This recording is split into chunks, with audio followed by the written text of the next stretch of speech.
Leviticus 14, at sinalita ng Panginoon kay Moises na sinasabi, ito ang magiging kautusan tungkol sa may ketong, sa kaarawan ng kanyang paglilinis, siya'y dadalhin sa saserdote. At ang saserdote ay lalabas sa kampamento, at titingnan ng saserdote, at, narito, kung ang salot na ketong ay gumaling sa may ketong. Ay ipag-utos nga ng saserdote na ikuha siya na lilinisin, ng 2 ibong malinis na buhay, at kahoy na sidro, at grana, at hisopo. At ipag-uutos ng saserdote, na patayin ang isa sa mga ibon, sa isang sisidlang lupa sa ibabaw ng tubig na umaagos. Tungkol sa ibong buhay, ay kanyang kukunin at ang kahoy na sidro, at ang grana at ang hisopo, at babasain pati ng ibong buhay, sa dugo ng ibong pinatay sa ibabaw ng tubig na umaagos. At iwiwayzat niya na makapito doon sa kanya na lilinisin sa ketong, at ipakikilalang malinis, at pawawalan ng ibong buhay sa kalawakan ng parang. At siya na lilinisin ay maglalaba ng kanyang mga suot, at mag-aahit ng lahat niyang buhok, at maliligaw sa tubig, at magiging malinis, at pagkatapos ay papasok sa kampamento, datapo at tatahan sa labas ng kanyang tolda na 7 araw. At mangyayaring sa ika-7 araw, ay muling mag-aahit ng lahat niyang buhok, sa kanyang ulo, at sa kanyang baba, at sa kanyang kilay, na anupat aahitan niya ang lahat niyang buhok, at kanyang lalaban ang kanyang mga suot, at kanyang paliliguan ang kanyang laman sa tubig, at magiging malinis. At sa ika-8 araw ay kukuha siya ng 2 korderong lalaki na walang kapintasan, at ng 1 korderong babae ng unang taon na walang kapintasan, at ng 1 handog na harina na 3/10 bahagi ng 1 epa ng mainam na harina na hinaluan ng langis, at ng 1 log na langis. At ihaharap ang taong lilinisin ng saserdoteng naglilinis sa kanya, at gayon din ang mga bagay na yaon, sa harap ng Panginoon, sa pintuan ng tabernikulo ng kapisanan. At kukuha ang saserdote ng isa sa mga korderong lalaki at ihahandog na pinakahandog sa pagkakasala, at ng lag ng langis, at aalugan na pinakahandog na inalag sa harap ng Panginoon. At papatayin ang korderong lalaki sa pinagpapatayan ng handog dahil sa kasalanan at ng handog na susunugan, sa dako ng santuaryo, sapagkat kung paanong ang handog dahil sa kasalanan ay sa saserdote, gayon din ang handog dahil sa pagkakasala, bagay ngang kabanal-banalan.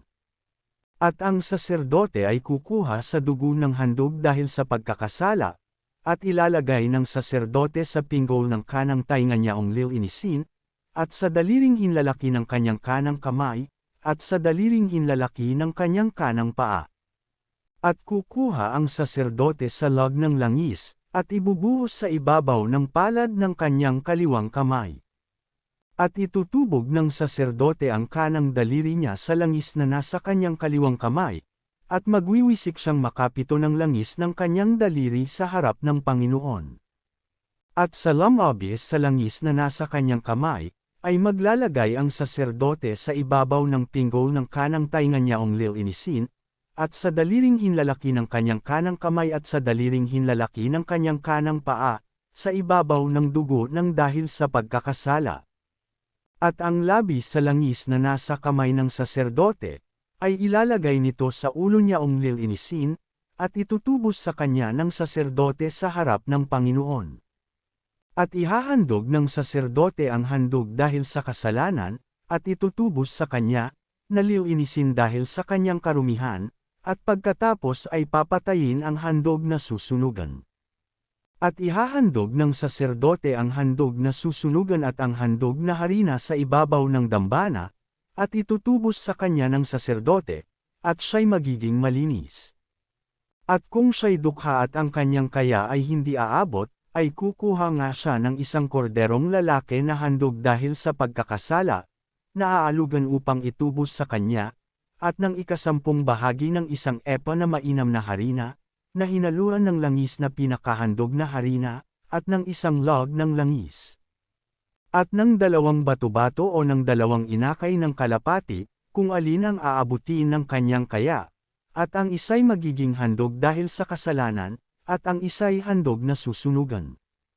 At sa ikawalong araw ay kanyang dadalhin sa saserdote sa pintuan ng tabernakulo ng kapisanan upang gamitin sa kanyang paglilinis sa harap ng Panginoon.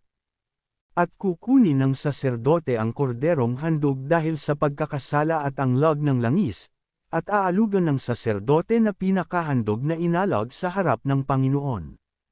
At kanyang papatayin ang korderong handog dahil sa pagkakasala, at kukuha ang saserdote ng dugo ng handog dahil sa pagkakasala, at ilalagay sa pinggol ng kanang tainga niyang lilinisin, at sa daliring hinlalaki ng kanyang kanang kamay, at sa daliring hinlalaki ng kanyang kanang paa. At magbubuhos ang saserdote ng langis sa ibabaw ng palad ng kanyang kaliwang kamay. At makapitong magwiwisik ang saserdote ng kanyang kanang daliri, ng langis na nasa kanyang kaliwang kamay, sa harap ng Panginoon.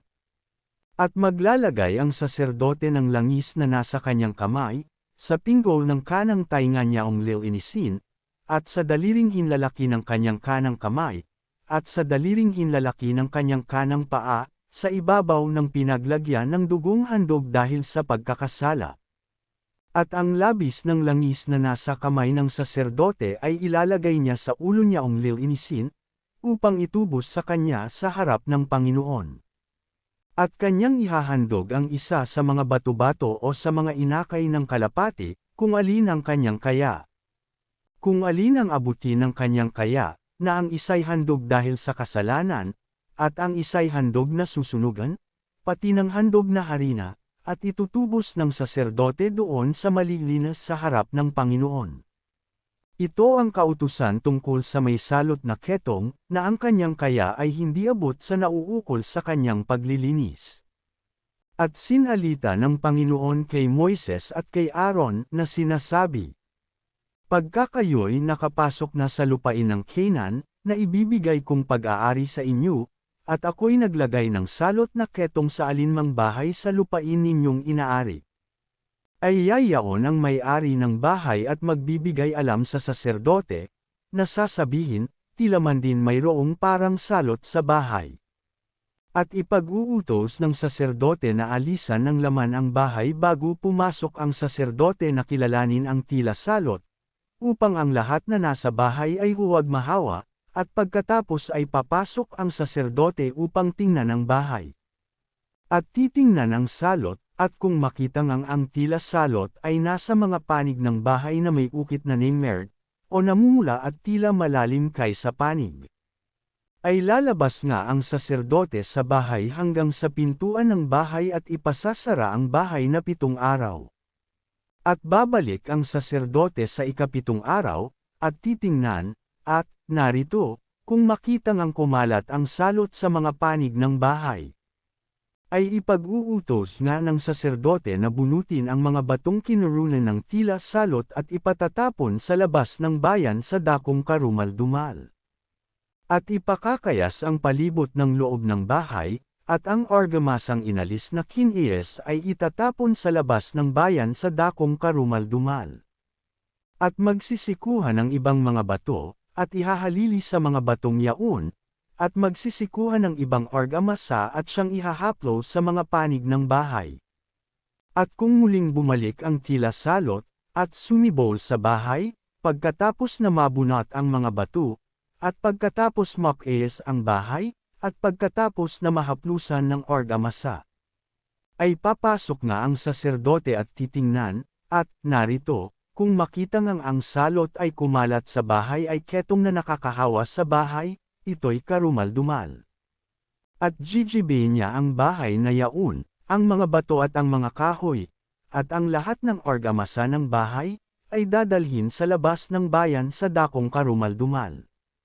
Bukod dito'y ang pumasok sa bahay na yaon ng buong panahong nasa sara ay magiging karumal-dumal hanggang sa hapon. At ang mahiga sa bahay na yaon ay maglalaba ng kanyang mga suot, at ang kumain sa bahay na yaon ay maglalaba ng kanyang mga suot. At kung papasok ang saserdote, at, narito, kung hindi nga kumalat ang salot sa bahay, pagkatapos na nahaplusan ng argamasa, ay ipakikilala nga ng saserdote na malinis ang bahay, sapagkat gumaling sa salot. At upang linisin ang bahay ay kukuha ng 2 ibon, at ng kahoy na sidro, at ng grana, at ng hisopo. At papatayin ang isa sa mga ibon sa isang sisidlang lupa sa ibabaw ng tubig na umaagos. At kukunin niya ang kahoy na sidro, at ang hisopo, at ang grana, at ang ibong buhay, at babasain sa dugo ng ibong pinatay, at sa tubig na umaagos, at wiwisikang makapito ang bahay. At kanyang lilinisin ng dugo ng ibon ang bahay at ng agos ng tubig, at ng ibong buhay at ng kahoy na sidro, at ng hisopo, at ng grana. Datapo at pawawalan ang ibong buhay sa labas ng bayan, sa kalawakan ng parang, gayon ubusin ang bahay, at magiging malinis. Ito ang kautusan tungkol sa sari-saring salot na ketong at satina. At sa ketong ng suot, at ng bahay. At sa pamamaga at sa langib, at sa pantal na may kantab.